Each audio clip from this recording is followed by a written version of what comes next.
नवरात्रि में स्ट्रेस को कर सकते हैं दूर। मेडिटेशन करने के लिए सबसे अच्छे हैं नवरात्रि के दिन। भक्ति और शक्ति के साथ ही अपने मन को शांत किया जा सकता है। मेडिटेशन एक मन और शरीर का अभ्यास है जिसमें शांति और शारीरिक विश्राम बढ़ाने, साइकोलॉजिकल बैलेंस, बीमारी का मुकाबला करने और समग्र स्वास्थ्य और हेल्थ को बढ़ाने के लिए उपयोगी है। ब्रेन और शरीर के अभ्यास के माध्यम से ब्रेन, मन, शरीर और व्यवहार के बीच बातचीत पर ध्यान केंद्रित करके मानसिक संतुलन ठीक किया जाता है। 26 सितंबर से देवी माँ दुर्गा का 9 दिवसीय महापर्व नवरात्रि शुरू हो रहा है। इन दिनों में देवी माँ के 9 रूपों की पूजा के साथ ही जप और ध्यान करने की भी परंपरा है।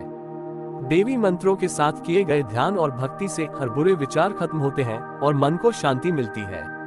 नवरात्रि पर जप, उपवास और प्रार्थनाओं पर जोर दिया जाता है, लेकिन कई लोग इस समय में ध्यान करते हैं और शास्त्रों के अनुसार ध्यान न केवल हमारा आध्यात्मिक विकास करता है, बल्कि ध्यान हमारा मानसिक विकास भी करता है।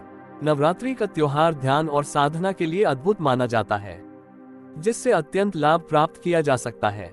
अभी ऋतुओं के संधिकाल का समय है। मौसम में तेजी से परिवर्तन होता है। हमारा शरीर उस तेजी से खुद को ढाल नहीं पाता है और सर्दी, जुकाम, मानसिक तनाव, दर्द, अपच, गैस, एसिडिटी जैसी दिक्कतें होने लगती हैं। नवरात्रि के 9 दिनों में किए गए व्रत, उपवास और ध्यान से हमारी इम्यूनिटी बढ़ती है और शरीर इन बीमारियों से लड़ने के लिए तैयार हो जाता है। माना जाता है कि जब भी हम किसी चीज का बार बार अभ्यास करते हैं तो वह एक तपस्या की तरह हो जाता है। इसके लाभ कई गुना और तेजी से प्राप्त होते हैं। जब सभी लोग एक साथ जुड़ते हैं और नवरात्रि के दौरान ध्यान करते हैं तो समूह चेतना में आपको तेजी से लाभ प्राप्त हो सकता है। इसलिए यह समय काफी शुभ माना जाता है। आप इस समय में अधिक लाभ प्राप्त कर सकते हैं। नवरात्रि के इस समय का सभी लोगों को भरपूर लाभ उठाना चाहिए। यदि आप नवरात्रि उत्सव के इन 9 दिनों के लिए ध्यान करते हैं तो इसका प्रभाव लंबे समय तक रहता है। नवरात्रि के दौरान मंत्र हमें अधिक प्रभावी ढंग से ध्यान की स्थिति में लाने में सहायता करते हैं। यह हमें फिर से जीवंत करता है और इसकी ऊर्जा कई महीनों तक आगे बढ़ती है। आध्यात्मिक और भौतिक लाभ दोनों को प्राप्त करना है। जब आप अपने भीतर गहरे उतरते हैं, जहां से सब कुछ आया है, तो आप परम शांति का अनुभव करते हैं। जब आप गहन ध्यान में होते हैं, तभी इन मंत्रों का प्रभाव होता है।